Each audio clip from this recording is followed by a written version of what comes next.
네, 2021년 올 한 해도 이제 5일밖에 남지 않았습니다. 늘 이맘때가 되면 어떻게 이렇게 시간이 빨리 지나가냐. 세월은 야속하게 참으로 빨리 흘러가는구나. 이런 말을 하게 되지요. 네, 시간은 야속할 정도로 너무나도 빨리 흘러갑니다. 하지만 그런 가운데에서도 여기까지 오게 하신 하나님의 은혜에 감사하며 한 해의 매듭을 말씀과 기도 안에서 지을 수 있다는 것 얼마나 감사합니까? 아무쪼록 에베네셀의 은혜를 베풀어 주신 하나님께 감사를 드리며 올 한 해를 마무리 지으시기를 바랍니다. 오늘 본문 말씀 요한복음 1장 19절로 27절 말씀은 세례 요한이 요단강에서 사람들에게 세례를 베풀고 있을 때 예루살렘에 있는 유대인들이 그의 정체를 알아보기 위해서 제사장들과 레인들을 보내죠. 네, 세례 요한이 바로 이 제사장들, 레인들과 대화하는 내용입니다.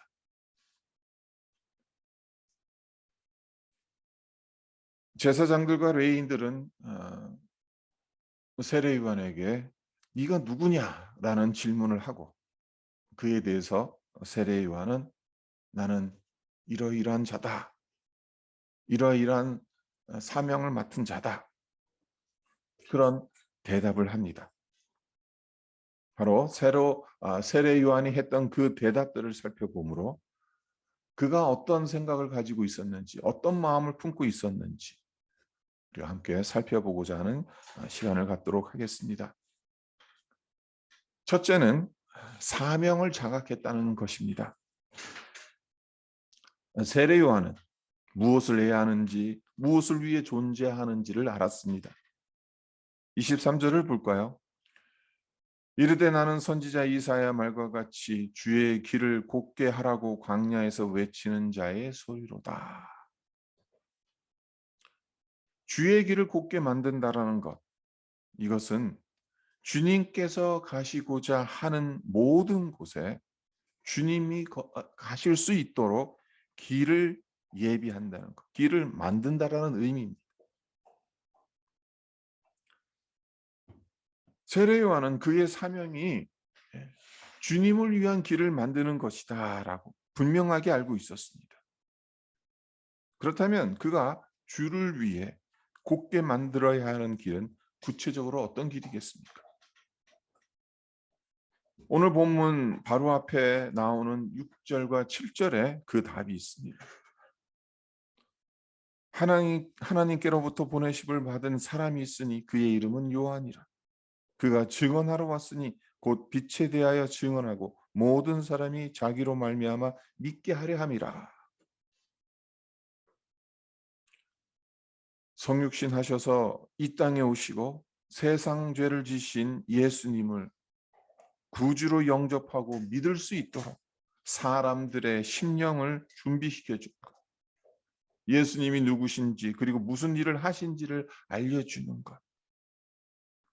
그것이 주를 위해 곧게 만들어야 하는 길이다. 세례 요한이 감당해야 될 사명인 거죠. 세례 요한은 이 사명을 분명히 인지했고 이를 위해서 최선을 다했던 사명에 깨어 있었던 사람입니다. 성도 여러분, 우리에게도 이 사명이 있다는 거죠.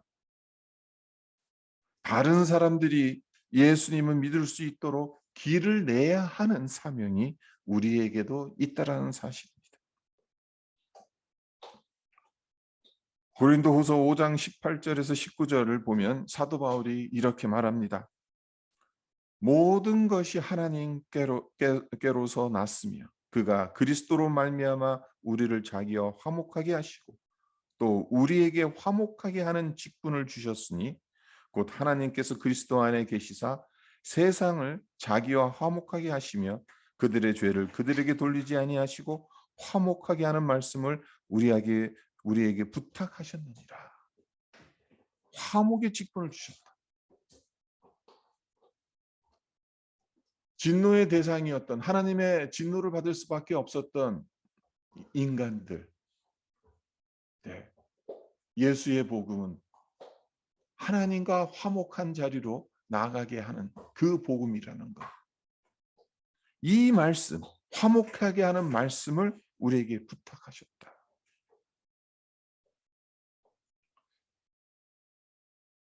복음을 전하라는 것이죠. 그렇다면 복음을 전하는 사명을 감당한다는 것, 이것이 평신도들인 여러분들에겐 구체적으로 어떻게 적용되는 것이겠습니까? 한 예를 들어서 설명드리겠습니다. 한 젊은이가 아프리카 선교를 지원했습니다. 아프리카에 가기 위한 수속 절차를 모두 밟았어요. 그리고 이제 선교 본부를 찾아갑니다. 그런데 담당자로부터 황당한 답변을 듣게 됩니다. 선교사 파송이 취소되었다라는 답변이었습니다.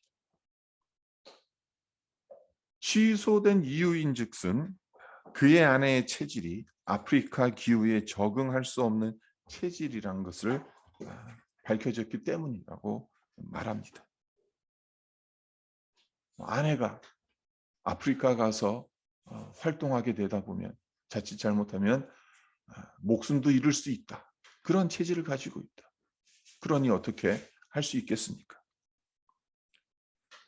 선교사 파송이 취소된 것, 시리에 빠졌을 수밖에 없죠. 시리에 빠진 청년은 아내와 함께 고향으로 돌아갑니다.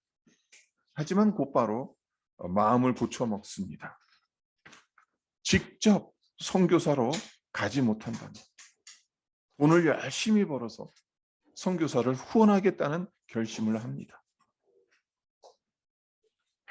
이 청년의 아버지가 치과 의사였어요. 근데 부업으로 성찬식에 사용되는 포도즙을 생산하는 사업을 하고 있었습니다. 젊은이는 아버지의 이 부업을 인계받았어요. 그리고는 주님을 위해, 그리고 선교를 위해 돈을 쓰겠다는 분명한 목적을 갖고 열심히 일을 합니다. 선교사로 직접 나가진 못하지만 선교 헌금을 통해 예수의 복음이 더 많은 사람들에게 전해진다는 사명감을 가지고 사업에 열정을 쏟아부었습니다. 수익이 생기는 대로 선교 사업에 헌금을 했습니다. 이 젊은이가 누구일까요? 여러분들도 익히 들어 잘 아실 웰치입니다. 하나님은 그의 사업에 복을 더하셔서 이 웰치라는 브랜드가 세계적인 음료 업체로 성장하게 되죠. 우리에게는 우리를 통해 다른 사람에게 예수님의 복음이 전해지고 예수님을 믿게 하는 사명이 주어졌습니다. 직접 선교사로 나가지 않아도 상관없습니다. 선교사를 후원하는 것도 그 사명을 감당하는 일입니다. 전도라는 이름을 붙이지 않아도 괜찮습니다. 그리스도인답게 살아서 누군가에게 감동을 주고 예수를 믿게 할 수 있다면 복음의 사명을 감당하는 겁니다. 바라기는 우리 모두 이 사명을 잘 감당해서 주님의 인정을 받았던 세례 요한처럼 주님께 칭찬받고 인정받기를 바랍니다. 세례 요한에게서 본받아야 할 두 번째 모습은 자기 자신을 높이지 않았다는 거예요. 그는 높은 데 있으려고 하지 않았습니다. 다른 사람들이 그를 높이려고 해도 그 자리에 가지 않았습니다. 세례 요한이 회개의 메시지를 전하고 수많은 사람들이 몰려옵니다. 그에게서 세례를 받고자 했습니다.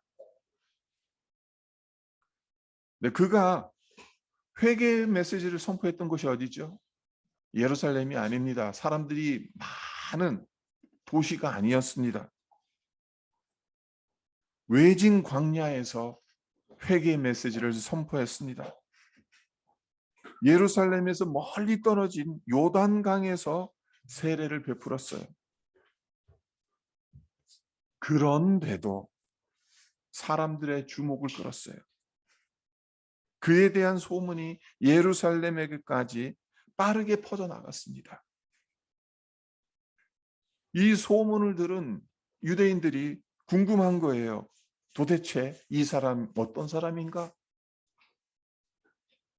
우리가 그토록 기다려왔던 메시아는 아닐까? 그런 생각이 든 거예요. 그래서 제사장들과 레위인들을 세례 요한이 있는 곳으로 보냈죠. 그래서 19절에서 21절을 보겠습니다. 유대인들이 예루살렘에서 제사장들과 레위인들을 요한에게 보내요. 내가 누구냐 물을 때에 요한의 증언이 이러하니라. 요한이 드러내어 말하고 숨기지 아니하니 드러내야 하는 말이 나는 그리스도가 아니라 한데, 또 묻되 그러면 누구냐 네가 엘리야냐 이르되 나는 아니라. 또 묻되 네가 그 선지자냐 대답하되 아니라.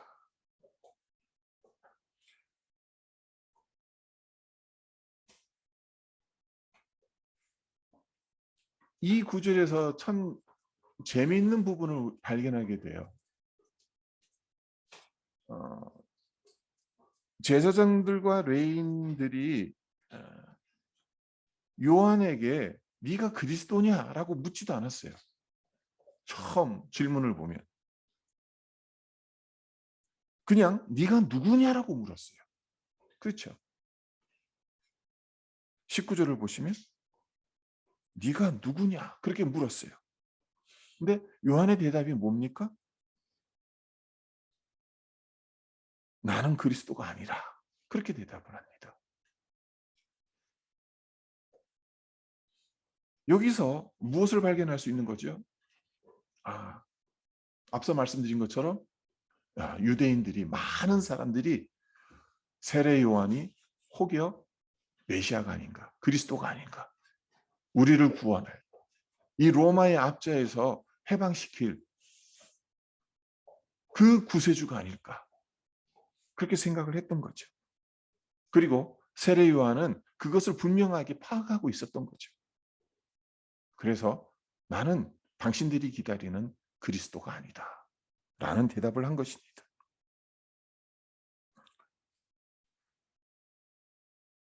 나는 그리스도가 아니다 라고 세례 요한이 답하니까 이제 또 제사장들과 레위인들이 뭐라고 묻습니까? 그러면 엘리야냐 물어요.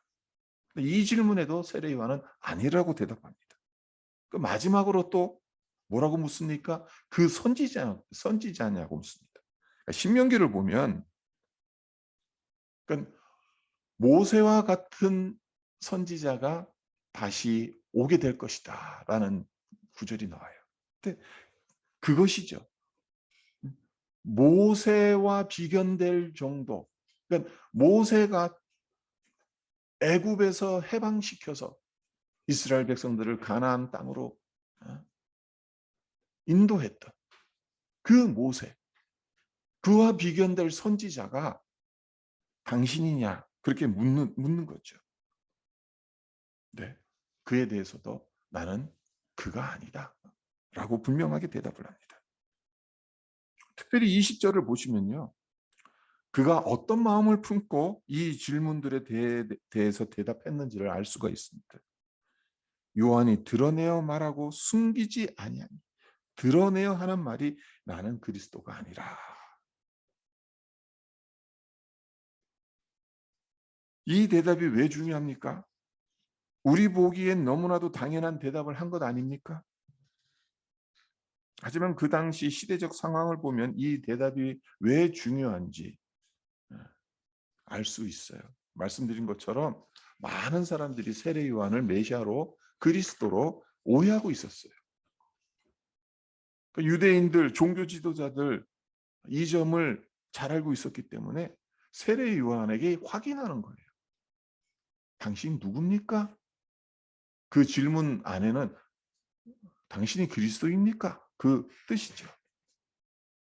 하지만 세례 요한은 사람들을 기만하지 않았습니다. 그가 만약 긍정도 하지 않고 부정도 하지 않은 채 다시 말해서 아무런 대답도 하지 않고 알 듯 모를 듯한 표정을 지었다면 어떤 일이 일어났겠습니까? 거기에 있는 군중들, 이 질문을 하고 있는 제사장들과 레인들이 지레짐작을 할 수 있겠죠. 우리가 기다리던 메시아가 이 사람인가 보다. 그래서 그를 추앙했을 거예요. 네, 세례 요한이 아니라고 대답한다면 어떤 일이 일어난가? 그를 추종하던 사람들 중에 많은 사람들이 실망할 수가 있어요. 그래서 세례 요한에게서 떠날 수가 있어요. 지금 수많은 사람들이 세례 요한 주변에 몰려들어 있습니다. 이 질문에 어떤 답을 할지에 대해서 귀를 쫑긋이 기울이면서 기대찬 심정으로 듣고 있습니다. 그러니까 세례 요한에게는 주목을 더 많이 받고 높아질 수 있는 기회인 거예요. 전국적인 스타가 될 수 있는 찬스예요. 하지만 세례 요한이 어떻게 했습니까? 나는 그런 사람이 아니다. 당신들이 기다리고 있던 메시아가 아니다. 자기 자신을 높이지 않은 겁니다. 사람에겐 자기 자신을 높이려는 욕구가 있습니다. 남들에게 인정받고 싶고 존경받고 싶은 마음이 누구에게나 있습니다. 한국 교계에 바람 잘 날이 없잖아요. 교단과 교회 안에 다툼과 분쟁이 끊이지 않죠. 그 이유가 무엇이겠습니까? 교회의 역할을 망각했기 때문은 아니겠습니까? 그리스도의 종이라는 사실을 잊어버리고 주인 행세하기 때문은 아니겠습니까? 우리는 세례 요한의 이 고백을 마음에 새겨야 합니다. 우리는 그리스도가 아닙니다. 그리스도의 종이에요. 나는 그리스도가 아닙니다. 라는 세례 요한의 그 대답엔 나는 그리스도의 종입니다. 그 고백이 담겨져 있는 거죠.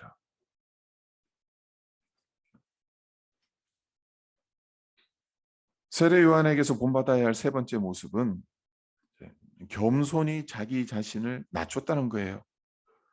세례 요한은 자기 자신을 높이지 않았을 뿐만 아니라 철저하게 낮췄습니다. 지극히 겸손한 사람이었어요. 23절에서 27절까지를 다시 한번 보겠습니다. 이르되 나는 선지자 이사야 말과 같이 주의 길을 곱게 하라고 광야에서 외치는 자의 소리로라 하니라. 그들은 바리새인들이 보낸 자라. 또 물어 이르되 네가 만일 그리스도도 아니요 엘리야도 아니요 그 선지자도 아닐진데 어찌하여 세례를 베푸느냐. 요한이 대답하되 나는 물로 세례를 베풀거니와 너희 가운데 너희가 알지 못하는 한 사람이 섰으니 곧 내 뒤에 오시는 그이라. 나는 그의 신발끈을 풀기도 감당하지 못하겠노라 하더라. 먼저 세례 요한은 자기 자신을 가리켜서 소리라고 소개하고 있습니다. 광야에서 외치는 자의 소리다. 그리고 주님의 신발끈을 풀어주는 일을 감당하기도 턱없이 모자란 사람이라고 자기 자신을 소개합니다. 얼마나 철저하게 자기 자신을 낮추고 있는지를 보여주는 고백입니다. 소리는 말 그대로 소리일 뿐입니다. 형체가 없습니다. 전달하려는 내용을 전달하고 나면 흔적도 없이 사라져 버리는 것이 소리입니다. 세례 요한은 자기가 그런 존재라고 말하고 있는 거예요. 그러니까 다른 사람들에게 기억될 필요가 없다는 거죠. 오직 예수님의 길을 내는 역할을 감당할 수 있다면 족하다는 거예요. 신발끈을 풀어주고 묶어주는 것도 마찬가지입니다. 예수님 당시 유대인들은 샌들을 신었어요. 오늘날의 샌들과 같이 편리한 신발이 아닙니다. 신발을 신고 벗을 때마다 끈을 묶어주고 풀어줘야 합니다. 그리고 이 끈을 묶어주고 풀어주는 것은 종들 중에서도 가장 낮고 비천한 종이 하는 일이었어요. 결국 세례 요한의 이 고백은 그가 예수님의 신발을 풀어드리는 일에도 적합하지 못할 정도로 비천한 존재라는 고백입니다. 요한복음 3장에도 보면은 이와 비슷한 고백이 나와요. 그는 흥하여야 하겠고 나는 쇠하여야 하리라 라는 세례 요한의 고백이 나오는데, 예수님이 더욱 높임 받기 위해서 자기 자신은 얼마든지 낮아지고 비천해져도 괜찮다는 것이죠. 근데 세례 요한 낙타 옷을 입고 석청을 먹고 빈들에서 활동했으니까 거지꼴 하면서 다녔으니까 신분이 비천한 것으로 생각하기 쉽죠. 하지만 그런 사람이 아닙니다. 천사의 수태고지로 태어난 사람이에요. 그러니까 예수님과 거의 급이 같은 그런 천사의 수태고지를 받았어요. 그렇게 태어난 사람이에요. 엄마 뱃속에서부터 성령 충만했던 사람이에요. 가문도 제사장 가문, 좋은 가문이라는 거죠. 하지만 세례 요한은 이런 것들을 자랑하지 않았어요. 충분히 그럴 수도 있었지만 그저 소리라고, 주님의 신발끈도 풀 자격이 없는 자라고 말합니다.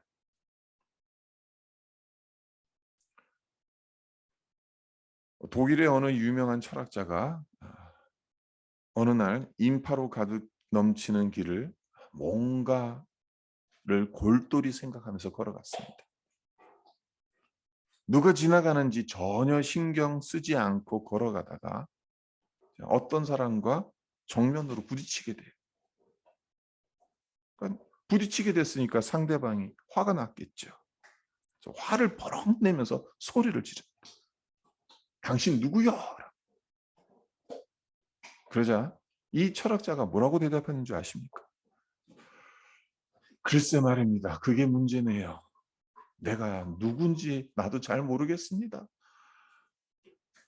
이걸 골똘히 생각하는 바람에 앞을 보지 못했습니다. 미안합니다. 그러니까 자기 자신이 누군지 그걸 찾기 위해서 골똘히 생각하면서 걸어갔다가 앞을 보지 못하다 지나가는 사람과 부딪힌 거죠. 철학의 아주 중요한 주제 중에 하나가 그거죠. 나는 누구냐는 거죠. 그것을 찾기 위해서 수많은 철학자들이 얼마나 많은 공부를 했고 또 많은 사람들과 대화를 하면서 이것을 찾으려고 했습니까? 우리는 우리가 누구인지를 확실히 알고 있습니까? 예수를 믿고 따른다고 하면서도 내가 어떤 존재인지 무엇을 해야 하는지 잘 모르는 것은 아닌가요? 세례 요한은 너는 누구냐? 그리스도냐? 엘리야냐? 그 선지자냐라는 질문에 분명하게 나는 아니다 라는 대답을 했습니다. 자기가 누구인지 확실히 알았기 때문에 그런 대답을 할 수 있었죠. 자신의 사명이 무엇인지를 확실히 알고 있었기 때문에 그런 대답을 할 수 있었습니다. 자기 자신을 높이지 않았기 때문에, 겸손히 낮추었기 때문에 그런 대답을 할 수 있었던 겁니다.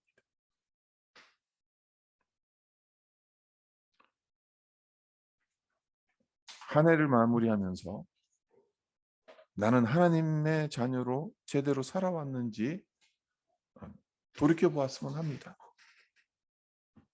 내게 주신 사명을 정확히 알고 있고 또 온전히 감당했는지, 그리고 나를 높이지 않고 겸손하게 낮추며 살아왔는지 우리 자신을 점검해 보았으면 합니다. 그렇게 남은 이 5일을 보내면서 2022년 새해에는 그리스도만을 높이고 우리에게 맡겨주신 사명들을 감당할 수 있도록 은혜를 부어달라고 기도, 우리에게 구원의 은혜를 베풀어 주신 그리스도를 위해 그리스도의 종으로 살아가겠노라고 결심하는 우리 모두가 되기를 주님의 이름으로 축원드립니다. 네, 잠깐 기도하겠습니다. 너는 누구냐라는 그 질문 앞에 세례 요한은 나는 그리스도도 아니고 엘리야도 아니고 그 선지자도 아니라고 분명하게 대답합니다. 하나님, 우리 역시 우리의 정체성, 우리가 누구인지, 우리에게 맡겨주신 그 사명들이 무엇인지 분명하게 알게 해 주시기를, 그래서 그 사명들 온전히 제대로 감당하며 하나님께 영광 돌리며 살아가기를 소망합니다. 올 한 해 그렇게 살아왔는지 우리 자신을 되돌아보며 하나님 앞에 정말 회개할 것은 회개하고 또 하나님께서 부어주신 그 은혜를 기대하며 소망을 품고 또 새로운 새해를 맞이할 수 있도록 주의 성령께서 우리와 함께하여 주시옵소서. 그렇게 우리의 인생길을 걸어가는 가운데 우리의 믿음이 연단되어지고 우리의 믿음의 인격들이 더욱더 성숙되어져 가서 예수의 복음을 온전히 전하는 그러한 삶을 살아가게 하여 주시옵소서. 감사드리며 예수님의 이름으로 기도합니다.